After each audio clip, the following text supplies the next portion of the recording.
Lady Margaret Whitfield walked slowly across the marble floor of her enormous London mansion. Her high heels clicked with each step, echoing through the empty rooms. At 55 years old, she owned everything a person could dream of. 3 luxury cars sat in her garage. Designer dresses filled her walk-in closet. Expensive paintings covered every wall. Her house was so big that 20 normal families could live there comfortably. But as Margaret stood by the tall windows, looking out at her perfect garden with its neat flower beds and trimmed hedges, she felt a strange emptiness in her chest. All this wealth, all these beautiful things, yet something important was missing from her life. She just could not figure out what it was. The sound of gentle cleaning broke the silence. Emma Thompson, her housekeeper, was carefully polishing the antique wooden furniture in the corner of the room. Emma was a kind woman in her 40s with tired eyes and gentle hands. She had been working in Margaret's house for 8 long years, cleaning every room, washing every dish, and making sure everything sparkled perfectly. Margaret liked Emma because she was quiet and respectful. Emma never asked personal questions or tried to start conversations. She simply did her work and stayed invisible, exactly the way Margaret wanted all her servants to behave. Emma knew her place in the world, and Margaret appreciated that. But today felt different from all the other days. Emma's 12-year-old son, James, was sitting at the kitchen table with his school books spread out in front of him. His pencil moved slowly across the paper as he worked on his mathematics homework. James was not supposed to be there. Usually, he stayed at school until late afternoon. But today the school building was being repaired after a small fire in the cafeteria. Emma had no choice but to bring her son to work with her. Margaret noticed that James kept looking away from his homework. His young eyes kept moving towards something in the living room. She followed his gaze and saw that he was staring at her grandfather's chess set. It was a beautiful antique set made of real ivory and dark wood. Each piece was carved by hand more than 100 years ago. The chessboard sat on a special wooden table near the fireplace, where Margaret sometimes played against herself in the evenings. A small smile appeared on Margaret's face as she watched the boy's fascination with the chess pieces. An amusing idea began to form in her mind. She imagined how entertaining it would be to play a quick game against this working-class child. Of course, she would win easily. Chess was a sophisticated game that required education, strategy, and proper training. It was a gentleman's game, after all.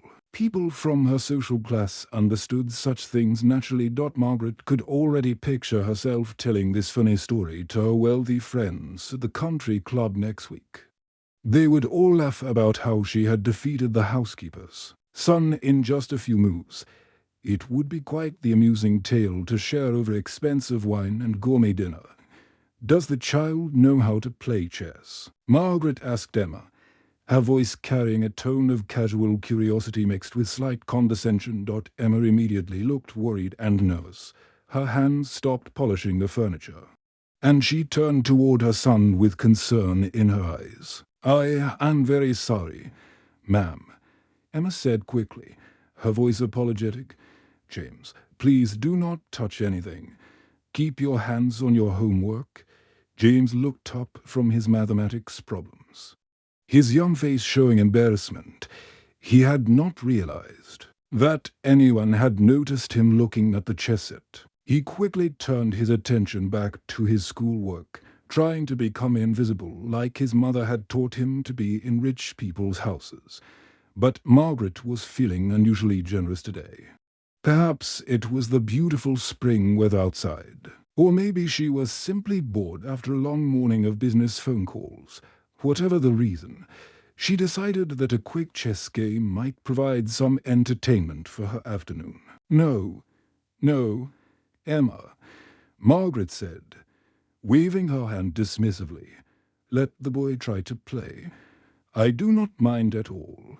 In fact, I think it would be quite educational for him.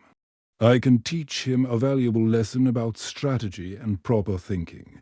Margaret walked over to the chess table with great ceremony. As if she were performing an important ritual, she carefully arranged each piece in its correct starting position, making sure everything looked perfect. The ivory pieces gleamed in the afternoon sunlight that streamed through the tall windows. She expected this to be a very short game. A few quick moves, an easy victory. And then young James would return to his homework with a new understanding of the difference between social classes. Margaret was already planning exactly how she would describe this entertaining afternoon to her sophisticated friends at their next gathering. Emma watched nervously from the corner, still holding her cleaning cloth. She hoped her son would not embarrass himself or cause any trouble for their family. They needed this job desperately, and Emma could not afford to upset Lady Margaret Whitfield in any way. James stood up from the kitchen table and walked slowly toward the chessboard. His movements were careful and respectful, like someone who understood he was entering a special space. His clothes were simple and showed signs of being watched many times. His school uniform was clean but faded, and his shoes were old but polished. Despite his humble appearance, there was something striking about the way he carried himself with quiet dignity. Margaret watched the boy approach and noticed his hands. They were clean and well cared for, but they showed small calluses and rough spots. These were the hands of someone who helped with real work. Not the soft hands of privileged children she knew from her social circle. James had clearly spent time helping his mother with household chores and other physical tasks. "Do you actually know the rules of chess, boy?" Margaret asked as she settled comfortably into her expensive leather chair. The chair was imported from Italy and cost more than most people, and in several months. She adjusted her silk blouse and looked at James with the confident expression of someone who expected complete control over the situation. "Yes, Mum," James replied in a soft, polite voice. "I learned the rules from library books." Margaret felt a small laugh building in her throat, though she managed to keep it inside. Library books. How absolutely quaint and amusing. She could hardly imagine learning something as sophisticated as chess from dusty old books in a public library. The idea seemed almost comical to her. She had learned chess from expensive private tutors who came to her childhood home twice a week. With great confidence, Margaret made her opening move. She pushed her king's pawn forward to spaces. A classic and strong beginning that her tutors had taught her years ago. She was already planning her strategy for a quick victory. Perhaps she would win in 15 moves, maybe 20 at the most. Then she could send the boy back to his homework and have a good story to tell at dinner parties. But as the game continued, something very strange and unexpected began to happen. James did not make the random, thoughtless moves that Margaret had anticipated from an untrained child. Instead, he sat quietly for a moment before each turn, studying the board carefully. His young eyes moved across the chess pieces with real concentration and understanding. When James made his moves, they were not wild or careless. Each decision seemed carefully thought out and purposeful. He moved his pieces with the same respect he had shown when approaching the board. Margaret began to notice that his moves actually made strategic sense. They were not the moves of a beginner who had just read a few basic rules. Margaret's confident smile slowly began to fade from her face. This was not going according to her plan at all. She had expected to dominate the game immediately, but instead she found herself having to think more carefully about her own moves. The boy was actually presenting her with real challenges on the chessboard. "Where exactly did you learn to play like this?" Margaret asked, trying to keep her voice casual while hiding her growing concern and confusion. This was not the simple Amusing game she had expected. James looked up from the board with his honest young eyes. At the public library, ma'am, he explained patiently. They have several chess books in the children's section and some more advanced ones too. Sometimes I watch instructional videos on the old computer they have there for public use. When my mother works late shifts at her other jobs, I spend my time studying the games of famous chess masters. Margaret stared at this remarkable boy with a mixture of surprise and disbelief. Here was a child who had learned chess from free resources available to anyone with a library card. He had used old computers and borrowed books to educate himself, while she had spent thousands of pounds on private lessons with professional instructors in a luxurious home.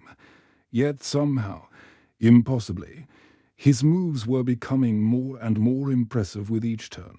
James was not just playing chess, he was playing it well, with a natural understanding that seemed to come from genuine love of the game rather than expensive education. Margaret realized that her assumptions about social class and education were being challenged by a 12-year-old boy who had taught himself chess during quiet hours in a public library. She watched as James carefully considered his next move. His rough young hands hovering over the elegant ivory pieces. The afternoon sunlight continued to stream through the tall windows, but the atmosphere in the room had completely changed. What had started as an amusing diversion for a bored wealthy woman had transformed into something much more serious and unexpected. Emma continued to polish furniture in the corner, glancing nervously at her son and hoping he was not causing any problems.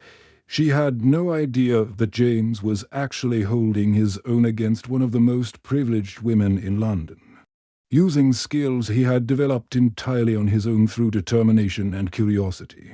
The chessboard between them had transformed into something much more intense than Margaret had ever imagined possible. What had started as a simple, amusing game had become a serious battle of minds. Margaret found herself sweating slightly as she stared at the wooden squares, trying to understand how this situation had become so complicated. Every move that James made seemed to surprise her in new ways. His pieces moved across the board with purpose and intelligence that she had never seen before, not even from the expensive chess tutors who had taught her as a child. James played with a natural instinct that felt almost magical. It was as if he could see patterns and possibilities that remained invisible to her trained eyes. Margaret's years of costly private lessons suddenly felt worthless against this boy's raw talent. She had paid professional instructors hundreds of pounds per hour to teach her advanced strategies and classic opening moves. She had studied famous games and memorized important positions. Yet here was James, playing with a creativity and understanding that seemed to come from somewhere deep inside him rather than from any textbook or teacher. Emma continued to work quietly in the corner of the room, dusting the expensive ornaments on Margaret's shelves, but her movements had become slow and more nervous as she watched her son playing chess with her wealthy employer. Emma was terrified that James might be annoying Lady Whitfield or taking up too much of her valuable time. She knew how important it was to keep this job, and she worried that her son might somehow cause problems for their family. But Margaret was now completely absorbed in the chess game. She had forgotten about everything else in her luxurious mansion. The expensive paintings on the walls, the beautiful furniture, the perfectly arranged flowers, none of it mattered anymore. Her entire attention was focused on the small wooden pieces in front of her. Her pride and self-image were suddenly at risk in a way she had never experienced before. This is quite surprising, Margaret finally admitted, reaching up to wipe small drops of perspiration from her forehead. Her voice carried a tone of confusion and growing respect that she had not expected to feel. How was this even possible? This boy, whose mother spent her days cleaning toilets and scrubbing floors for other people, was consistently outplaying her move after move. Margaret's mind struggled to accept what was happening. In her world, success and intelligence were supposed to come from wealth, education, and social position, yet James was proving that talent and brilliance could exist anywhere, in any family, regardless of money or status. It was a lesson that challenged everything she had believed about herself and her place in society. Throughout the entire game, James remained completely calm and respectful. His behavior never changed, even as it became clear that he was winning. There was no arrogance in his voice or smugness in his expression. When Margaret made a good move, he would nod appreciatively and say, "That was clever, Mom." His genuine politeness made Margaret feel even more confused about her own attitudes and assumptions. "You play very well, Mom," James said sincerely during one particularly tense moment in the game. His words were honest and kind, even though anyone watching could see that he was clearly winning. This gracious behavior from a 12-year-old boy made Margaret feel small and petty in comparison. The final moment arrived sooner than Margaret could have imagined. James studied the board one last time, his young face serious with concentration. Then, with the same careful respect he had shown throughout the game, he gently moved his queen into the perfect position. The ivory piece slid across the board with a soft sound that seemed to echo through the quiet room. "Checkmate," James said quietly, his voice barely above a whisper.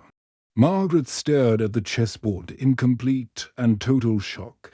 Her eyes moved frantically across the pieces, desperately searching for some move she could make, some way to escape or continue the game.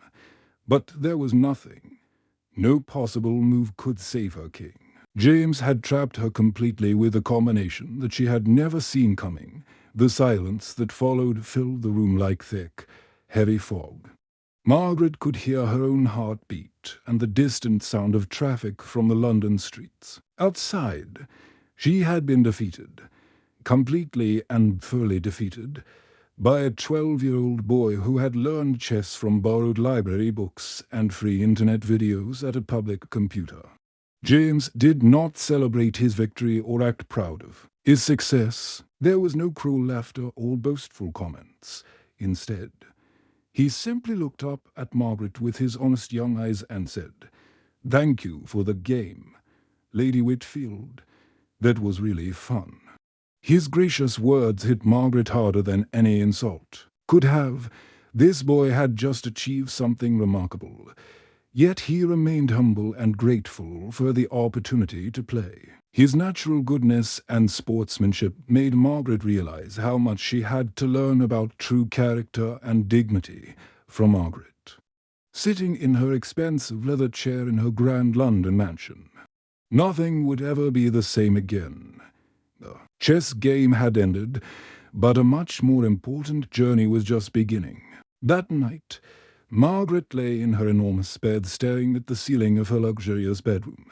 The silk sheets felt cold against her skin, and the expensive mattress that had cost more than most people's monthly salary could not bring her any comfort. Sleep would not come to her troubled mind. Every time she closed her eyes, she saw the chessboard and remembered the moment when James had quietly said checkmate. Margaret kept thinking about the chess game over you again. Each memory felt like a small shock to her system. She had always believed, without any doubt, that money and social class determined how intelligent and valuable a person could be. Rich people were successful because they deserved to be successful. Poor people were poor because they lacked the natural abilities and proper breeding that wealth required. But James had completely destroyed that belief in just one single hour.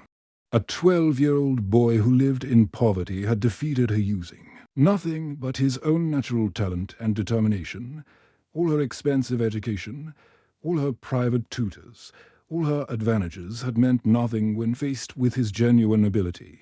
The next morning, Margaret woke up feeling different than she had in many years. As she walked through her mansion, Everything looked the same, but somehow she was seeing it all with new eyes. When Emma arrived for work and began her daily cleaning routine, Margaret found herself watching her housekeeper in a completely new way.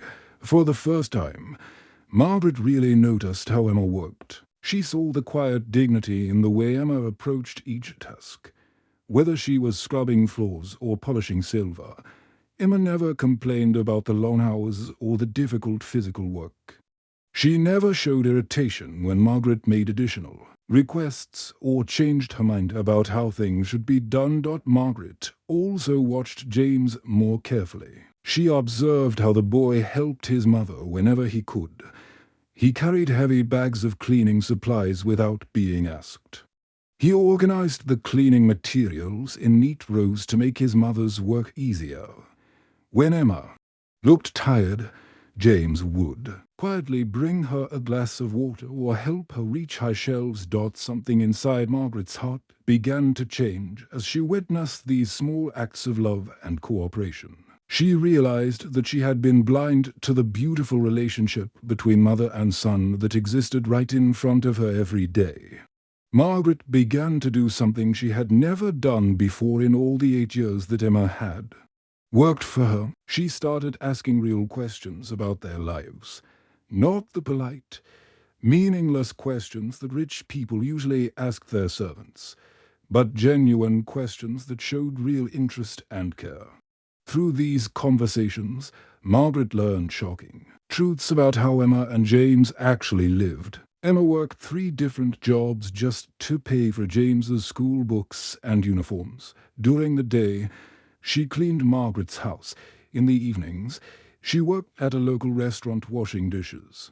On weekends, she cleaned offices in the business district of London. Margaret discovered that James studied his homework by candlelight when their electricity was cut off because Emma could not always pay the bills on time. She found out that both mother and son shared one tiny room in a crowded, run-down building on the other side of the city. They owned very few possessions, and most of their clothes came from charity shops. Yet, despite all these struggles and hardships, Emma and James were genuinely happy people. Margaret could see the love they shared and the joy they found in small, simple things.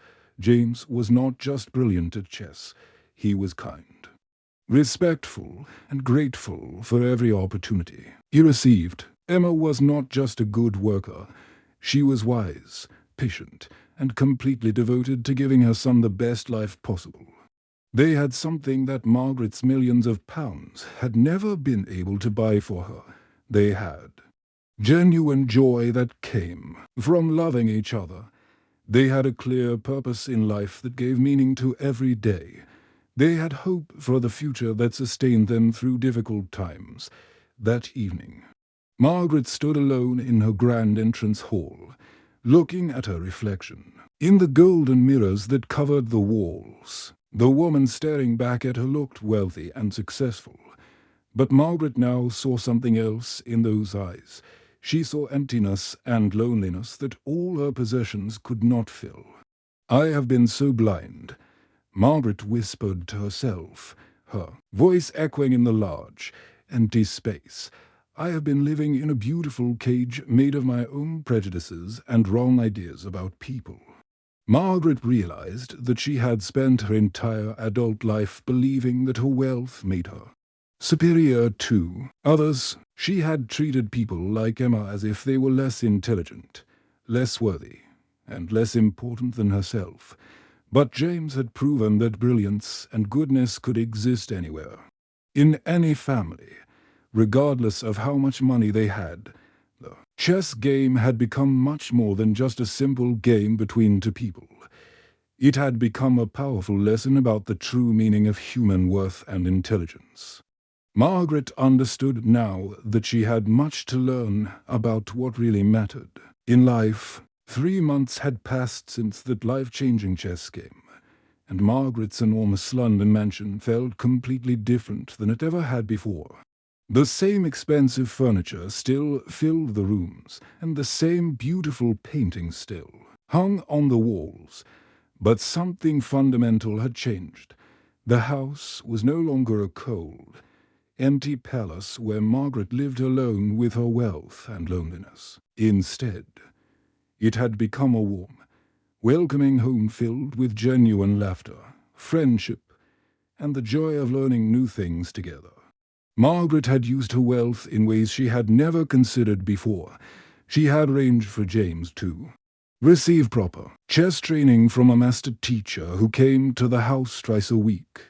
The professional instructor was amazed by James's natural talent and told Margaret that the boy had the potential to become a great chess player if he continued to develop his skills.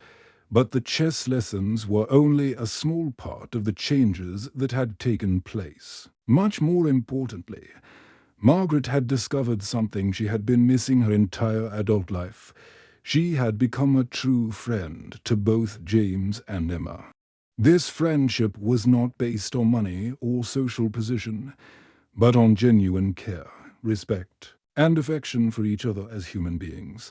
Margaret had quietly paid for all of James's educational expenses, including his school fees, books, uniforms, and supplies. She had also helped Emma start her own small cleaning business, providing the initial money needed for equipment and supplies. Emma now had several clients and was earning more money than she ever had working for other people. Every Sunday afternoon had become a special time that Margaret looked forward to all week long. She and James would sit at the chessboard together, but their relationship had transformed completely. They no longer played as wealthy lady and poor boy. Instead, they played as genuine friends who respected each other's intelligence and enjoyed each other's company. Margaret had learned valuable lessons about how to lose with grace and dignity. When James won their games, which happened quite often, Margaret would congratulate him sincerely and ask him to explain the clever moves he had made. She had also learned how to win with humility. When she occasionally managed to defeat James, she would praise his good moves and never act superior or boastful about her victory. Emma's life had changed dramatically as well. She no longer worked as Margaret's servant, rushing round the mansion cleaning and polishing while trying to remain invisible. Instead, Emma had become Margaret's business partner and trusted friend. She helped Margaret manage some of her rental properties and organized charitable activities to help other families who were struggling with poverty. The three of them had created something truly beautiful together. Their friendship was based on mutual respect, genuine care for each other's well-being, and shared values about what really mattered in life. They had learned that friendship could exist between people from very different backgrounds when they approached each other with open hearts and minds. Margaret had also begun using her wealth to help other people in ways that brought real meaning to her life. She had started a scholarship program to help bright children from poor families get better educations. She had opened her mansion for community chess tournaments where children from all backgrounds come together to play and learn from each other. One particularly sunny Sunday afternoon, as golden light streamed through the tall windows of the mansion, Margaret and James finished another exciting chess game. James had won again, but the victory felt good to both of them because they had both played their best and enjoyed the mental challenge. Margaret looked at James with genuine warmth and affection, and she smiled as she spoke. "You know, James, you taught me the most important lesson of my entire life." James looked up from the chessboard with curious, bright eyes. "What lesson is that, Lady Margaret?" he asked with the same respectful politeness he had always shown. But now it came from friendship rather than fear. Margaret's voice was soft and sincere as she answered, "You taught me that true wealth is not in our bank accounts or our expensive possessions. Real wealth is in our hearts, our minds, and our ability to see the good qualities in other people, no matter where they come from or how much money they have." James grinned widely, his young face lighting up with happiness. "That is a very good lesson." He agreed. Then his eyes sparkled with playful enthusiasm as he asked, "Want to play another game?" Margaret laughed out loud, a real, joyful laugh that came from deep inside her heart and echoed through all the rooms of the mansion. It was the kind of laugh she had not experienced since she was a child. Before money and social status had made her world small and cold, always, Margaret replied with genuine happiness, "I will always want to play another game with you." As they began setting up the chess pieces for another match, Margaret realized that she had finally found what had been missing from her life for so many years. She had discovered that the greatest victories in life do not come from defeating other people or accumulating more possessions. The greatest victories come from overcoming our own prejudices and wrong ideas, and from discovering the extraordinary qualities that exist in ordinary people all round us. Indy,